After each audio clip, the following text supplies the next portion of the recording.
Hi, everybody.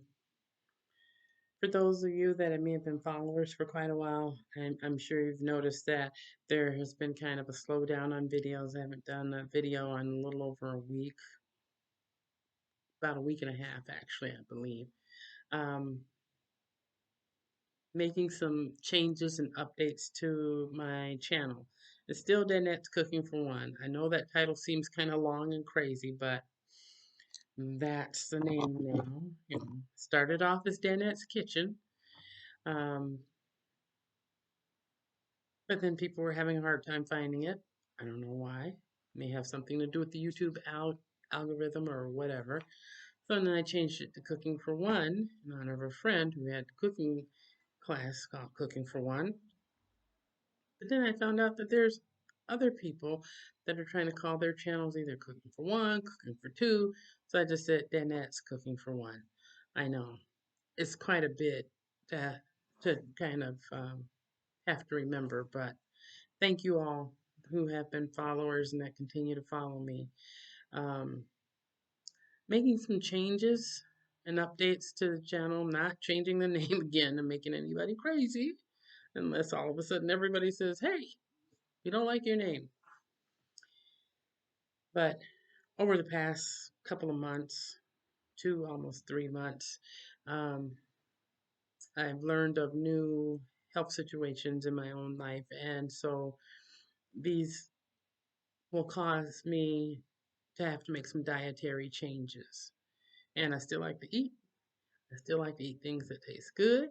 I still like things to be as quick, um, easy, and delicious to make as possible so that you're not burning down all day trying to figure stuff out and finding ingredients and everything.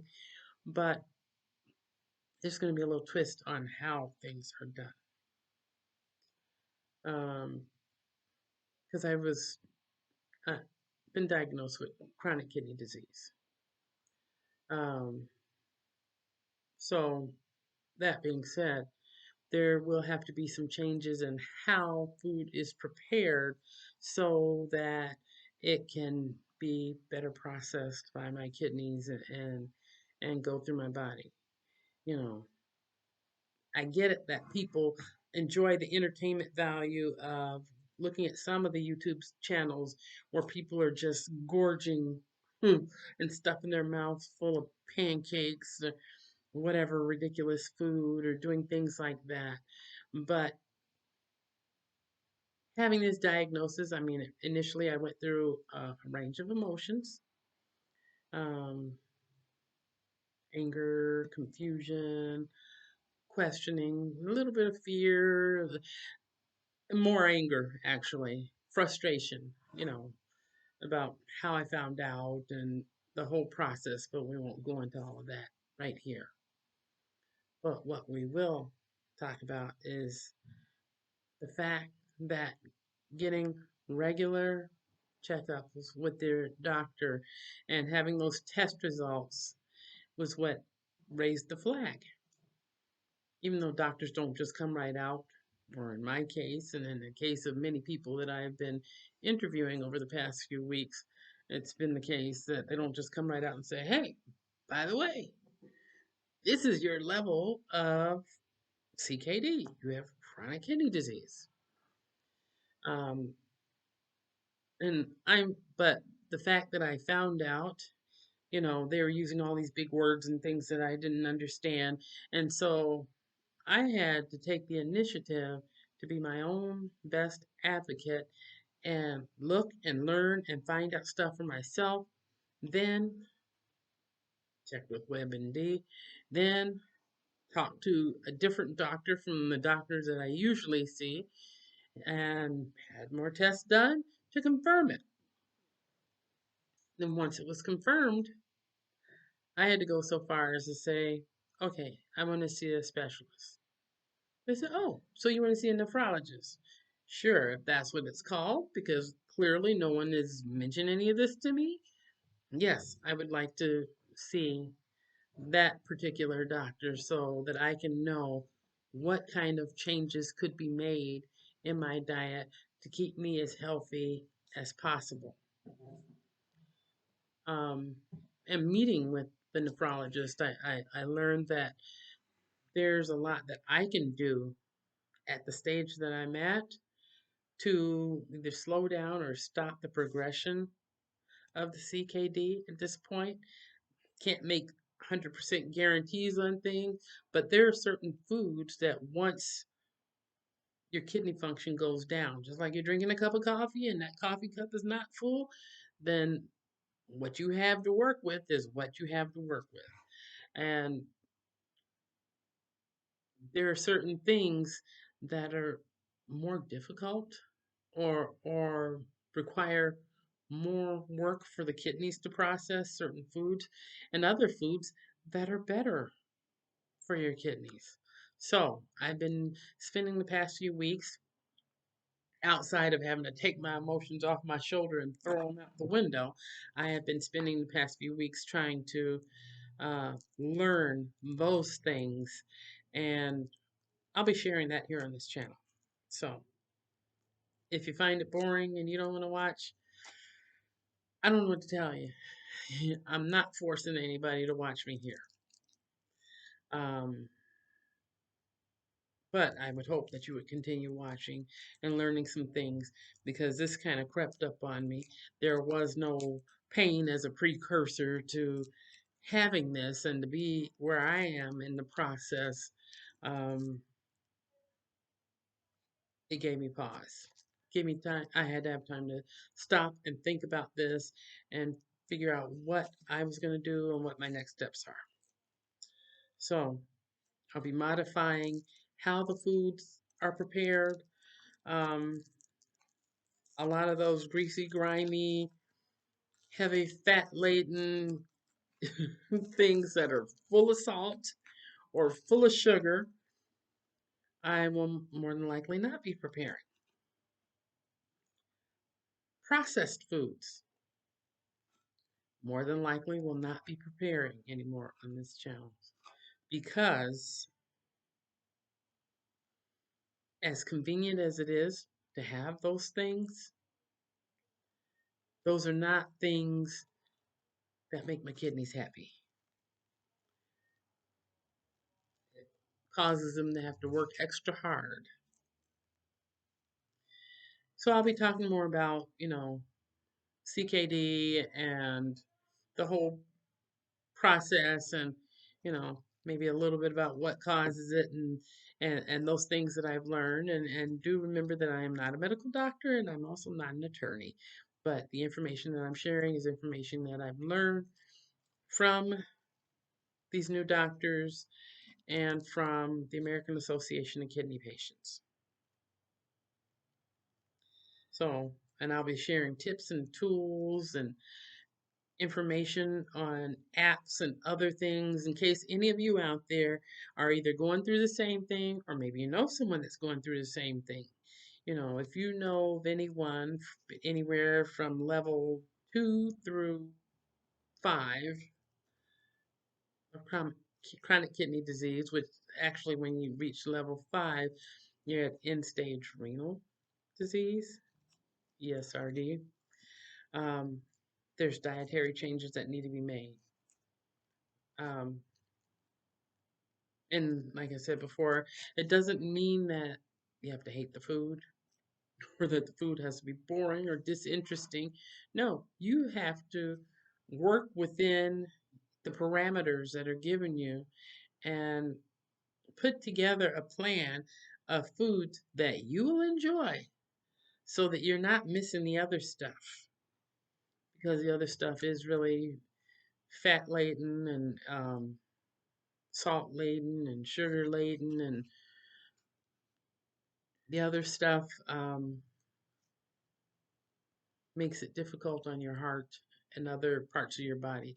And it's amazing the things that I've learned in the past few weeks of how much your kidneys impact the rest of your body, different organs and in your body. Your kidneys are kind of like a washing machine. They clean up, move out the dirt, they keep things flowing the way it should be flowing.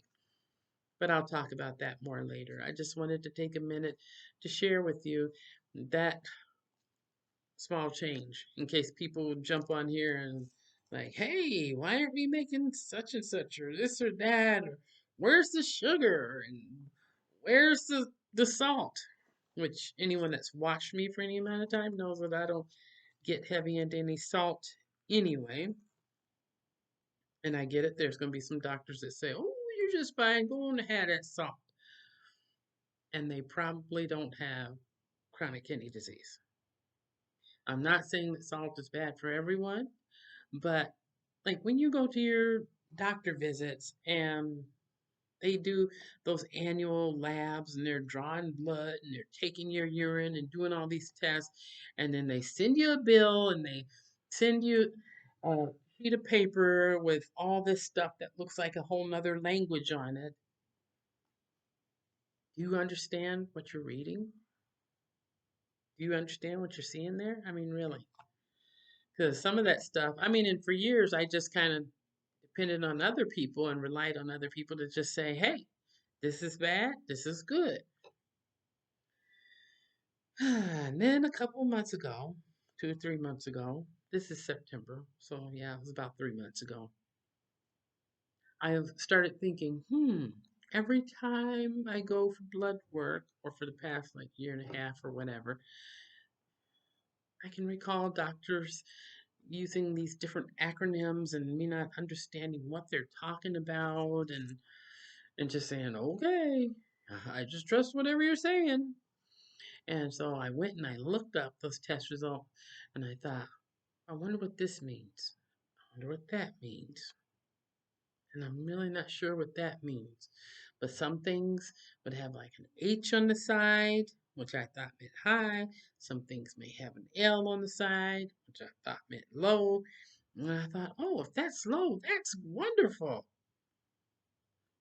Then I did more investigative studies with medical professionals and found out that just like being too high in some areas was not good, having that L for low in those other areas actually was not good. So what do? That's when I asked to see someone who specializes in that field so they can tell me where things stand and what I can do to keep my position stable or if there's any opportunities or possibilities of improving. And in the past, since that time, finding out within the past month, I'd say, um,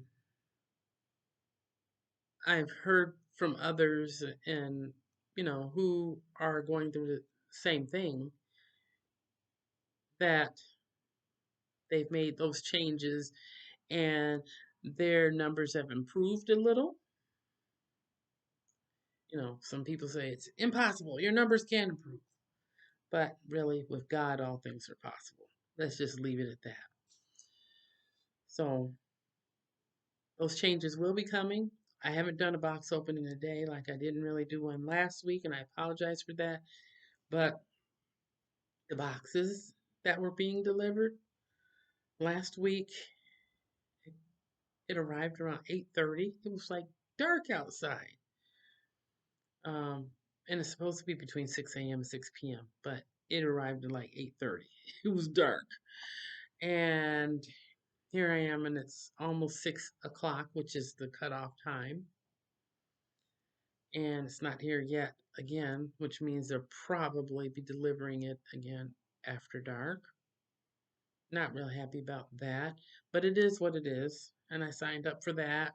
And I still appreciate getting that and looking at the recipes. But like I said, now I am changing some things, modifying things in the recipes so that it's food that can still be made fairly simply and quick and be delicious, um, but be healthy and good for me or anyone else that has chronic kidney disease or end stage renal disease or anyone, period.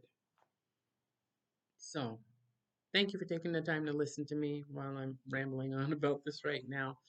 Um, I just wanted to share that and wanted you to know because you're my viewers.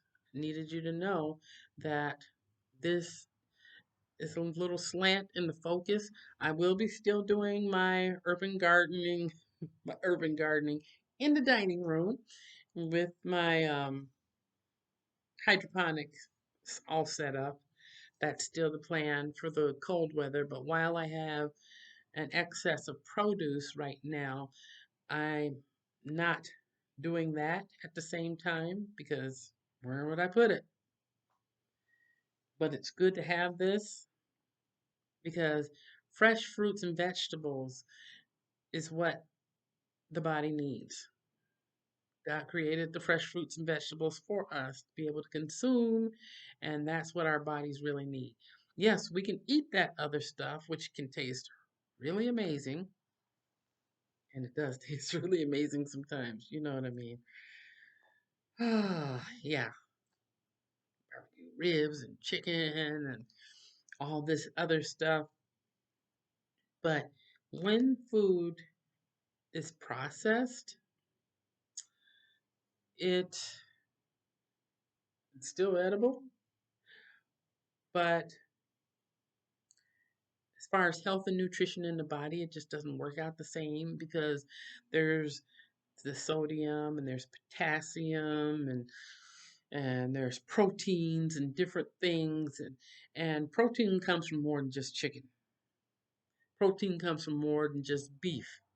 So there's different ways that you can get what you need without overindulging or doing things that are going to be harmful for the body. So this is how my focus is changed. So Danette's still cooking for one, and others if I have guests.